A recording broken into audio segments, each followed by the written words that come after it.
ሰላም ጤና ይስጥልን የአዲስ 24 ወዳጆች በዛሬ ዜናዎቻችን እስክንድር ነጋ የአማራ ፋኖ ውህደትን ተከትሎ የተሰጠው ስልጣን እንደማይቀበል ገልጿል። የጀነራል ጎሽ ገብርና የጽምዶ መስራቹ አክቲቪስት ብርሃነ ገብረ እግዚአብሔር አያያዝ የመብትና የህግ ጥያቄን አስነስተዋል። በወልቃይት ጠገዴ ጊዜያዊ አስተዳደር ዞን ፖሊስ መምሪያ ዋና አዛዥ ኮማንደር ወልላው ተገኘ ከአደንዛዥ እጽ ጋር በተያያዘ አደጋ ላይ መውደቁ ተነገረ።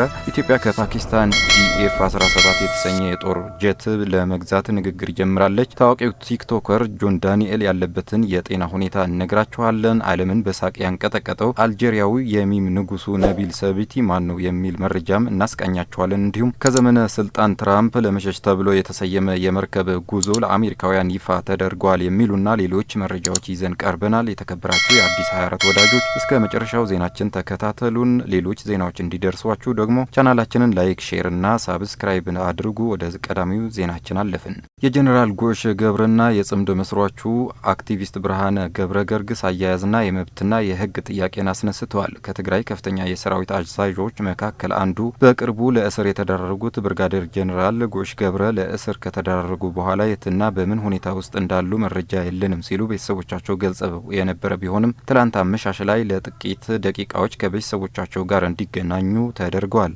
የጀነራል ጎሽ ገብረ ወንድም የሆኑት ይብራህ ገብረ ወንድሜ የታሰረበት ቀን ጀምሮ የት እንደሚገኝና በምን ሁኔታ ውስጥ እንዳለም አላቅም ሲሉ ትላንት ለአዲስ ስታንዳርድ መግለጻቸው ተከትሎ ነው ጀነራሉ ከቤተሰቦቻቸው ጋር ለጥቂት ደቂቃዎች እንዲተያዩ የተደረገው። ለጉዳይ ቅርብ የሆኑ ምንጮች ትላንት አመሻሽ ላይ እንደገለጹት ጀነራል ጎሽ ቤተሰቦቻቸውን ያገኙት ላለፉት 4 ቀናት በታሰሩበት ስፍራ ላይ አይደለም። ከዛ ይልቅ መቀለ ወደሚገኝ የሰራዊት አዛዦች ማስተባበሪያ ቢሮ ተወስደው ነው ቤተሰቦቻቸውን እንዲያገኙ የተደረገው። ከየትኛውም እስር ቤት ቤተሰቦቻቸው ወዳገኙበት ቢሮ እንደተወሰዱ ለማጣራት ያደረግነው ጥረት ግን አልተሳካም።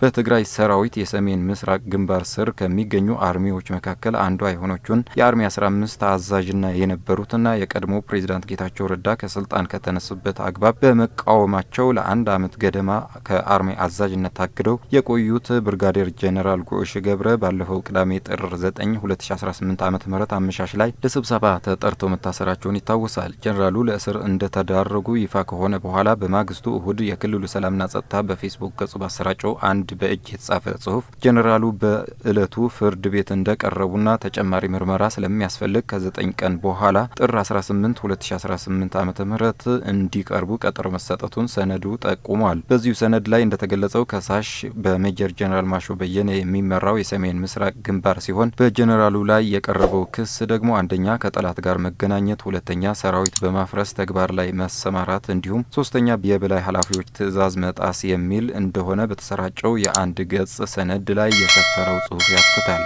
ስለ ጉዳዩ አስተያየታቸውን የሰጡ አንድ የመቀለ ዩኒቨርሲቲ የህግ መምህር በእሁድ ቀን ፍርድ ቤት ቀርቦ መባሉን ጨምሮ በሰነዱ የተቀመጡ ክሶች ግልጽነት ይጎድላቸዋል ካሉ በኋላ በምሳሌ ሲያስረዱ ከየትኛው ጠላት ጋር እንደተገናኙ ክስ ላይ በመግለጽ አልተጠቀሰም። ከሱ በተጨማሪ ደግሞ ለ1 ዓመት ገደማ ከስራ ታግደው እንደቆዩ እየታወቀ የበላይ ትዕዛዝ ባለማክበርም ሆነ ሰራዊትን በማፍረስ ተግባር ላይ እንዴት ሊከሰሱ ይችላሉ ሲሉ ጠይቃሉ። ይህ በእንዲህ እንዳለ በተመሳሳይ ሁኔታ ከቀናት በፊት ለእስር የተዳረገው አክቲቪስት ብርሃነ ገብረ ገርግስ የት እንደታሰረ አለመታወቁ በማህበራዊ ሚዲያ አንቂዎች ዘንድ የህግና የመሰረታዊ ሰብአዊ መብት ጥያቄ አስነስተዋል። የትግራይና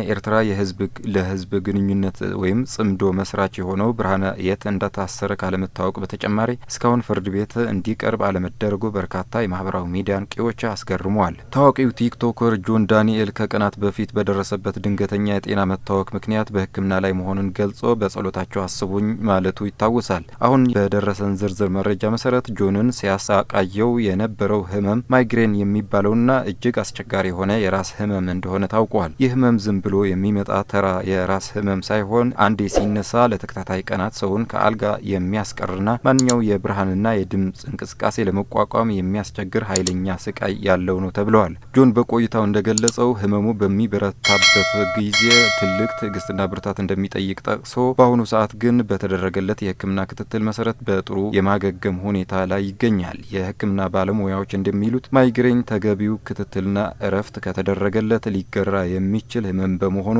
ጆን አሁን ያለበት ሁኔታ ተስፋ ሰጭና በቅርቡም ወደ መደበኛ ስራው የሚመለስበት ደረጃ ላይ ደርሰዋል። እነ ኮሎኔል ደመቀ ዘውዴ በሚመሩት በወልቃይት ጠገዴ ጊዜያዊ አስተዳደር ዞን ፖሊስ መምሪያ ዋና አዛዥ የሆነው ኮማንደር ወልላው ተገኘ አደጋ ላይ ነው ተባለ።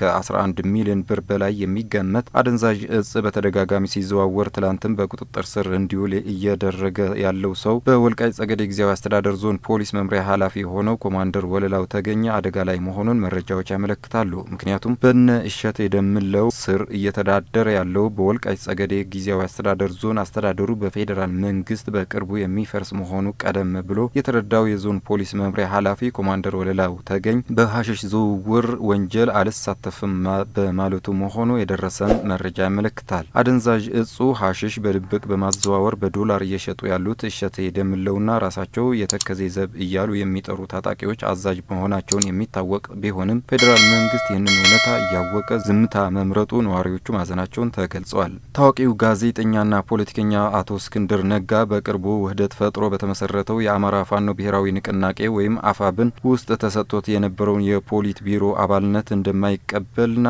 በምትኩ ሌላ ሰው እንዲተካ ጠየቀ።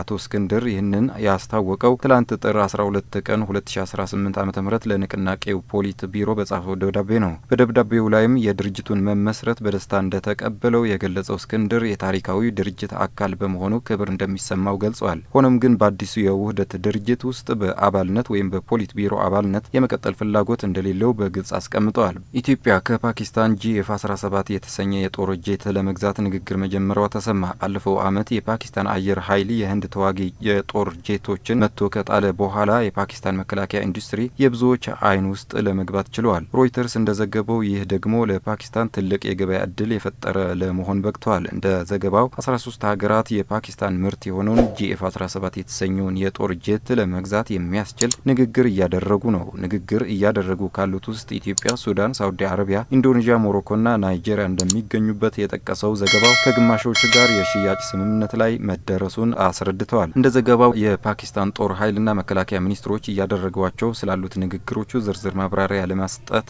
ፈቃደኛ ባይሆንም ወታደራዊ ምርታቸው ለተለያዩ ሀገራት የመላክ ፍላጎት እንዳላቸው ግን ማረጋገጫ ሰጥተዋል። የዘርፉ ተንታኞች እንደሚሉት በዩክሬን ጦርነትና በመካከለኛው ምስራቅ ባለው ግጭት የተነሳ በዓለም ላይ የጦር መሳሪያ እጥረት በመፈጠሩ አገራት አዳዲስ የምርት አቅርቦት ሰንሰለቶችን እየፈለጉ ይገኛሉ። በዚህም ውስጥ ደግሞ ባለፈው ዓመት ከህንድ ጋር በነበረው ጦርነት በከፍተኛ ሁኔታ ብቃቱን ያሳየው ጂኤፍ-17 የበርካቶች ትኩረት ስቧል። ከትራምፕ ዘመነ ስልጣን ለመሸሽ ተብሎ የተሰየመ የመርከብ ጉዞ ለአሜሪካውያን ይፋ ተደርጓል። የፍሎሪዳ ቪላ ቬ 4 ዓመት ወደፊት ለመሻገር ብለው የሰየሙት የትልቅ ሌዥሪ መርከብ ፕሮጀክት ለአሜሪካውያን ይፋ አድርጓል። ይህንን ፕሮጀክት እንደ ምክንያት ያስቀመጡት ከሁለተኛው የትራምፕ ዘመነ ስልጣን ለመሸሽ ነው ይላሉ። ይህ 4 ዓመታት የሚቆይ ጉዞ ነዋሪዎች ለሁለት ክፍል ወደ $160,000 ለአንድ ክፍል ደግሞ $260,000 እየከፈሉ እንዲቀላቀሉ ጥሪ አቅርበዋል። ይህ ጥሪ ፖለቲካዊ ውግንና እንደማይከተልና የኋላ ታሪክ ያላቸውን ተጓዦችም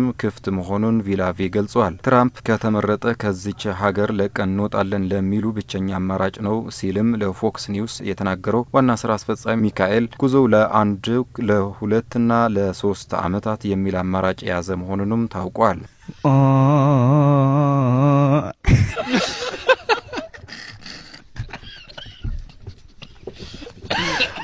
የሚም ንጉሱ ዓለምን በሳቅ ያንቀጠቀጠው አልጄሪያው ነቢል ሰቢቲ የሚመለከት መረጃ ደግሞ እነግራቸዋለን። በማህበራዊ ሚዲያ ላይ ይህንን ምስል አይቶ ያላሳቀው ወይም ለቀልድ ያልተጠቀመበት ሰው ይኖራል ብሎ ማሰብ ይከብዳል። ብዙዎቻችን ምስሉ የተለያዩ አስቂኝ መልእክቶች ወይም ሜምስ ስንጠቀምበት ብንኖርም የዚህ ወጣት እውነተኛ ማንነት ግን ለብዙዎች ግልጽ አልነበረም። ስሙ ነቢል ሰቢቲ ይባላል። ትውልዱም በሰሜን አፍሪካ አልጄሪያ ነው። ነቢል ታዋቂ የሆነው አሁን በቲክቶክ ዘመን ሳይሆን እንደ አውሮፓውያን አቆጣጠር በ2013 አረብ አይዶል በተሰኘው ታዋቂ የድምጽ ተሰጥኦ ውድድር ላይ ለመወዳደር በቀረበበት ወቅት ነበረ። በውድድሩ ላይ ያሳየው አቀራረብና ተፈጥሯዊ የሆነው የፊት ገጽታ ወይም ኤክስፕሬሽን እንዲሁም ሳቁ ዳኞቹን ተመልካቾችን በእጅጉ አዝናንቶ ነበር። ምንም እንኳን ውድድሩ ባያሸንፍም የዚያን ቀን ምስሉ ግን በቅጽበት ዓለምን አዳረሰ። ከዚያን ቀን ጀምሮ እስካሁን ድረስ እሱ ምስል በዓለማችን ላይ በጣም ተወዳጅና ተደጋግሞ ጥቅም ላይ ከዋሉ ሚሞች መካከል አንዱ ሆኖ ዘልቋል።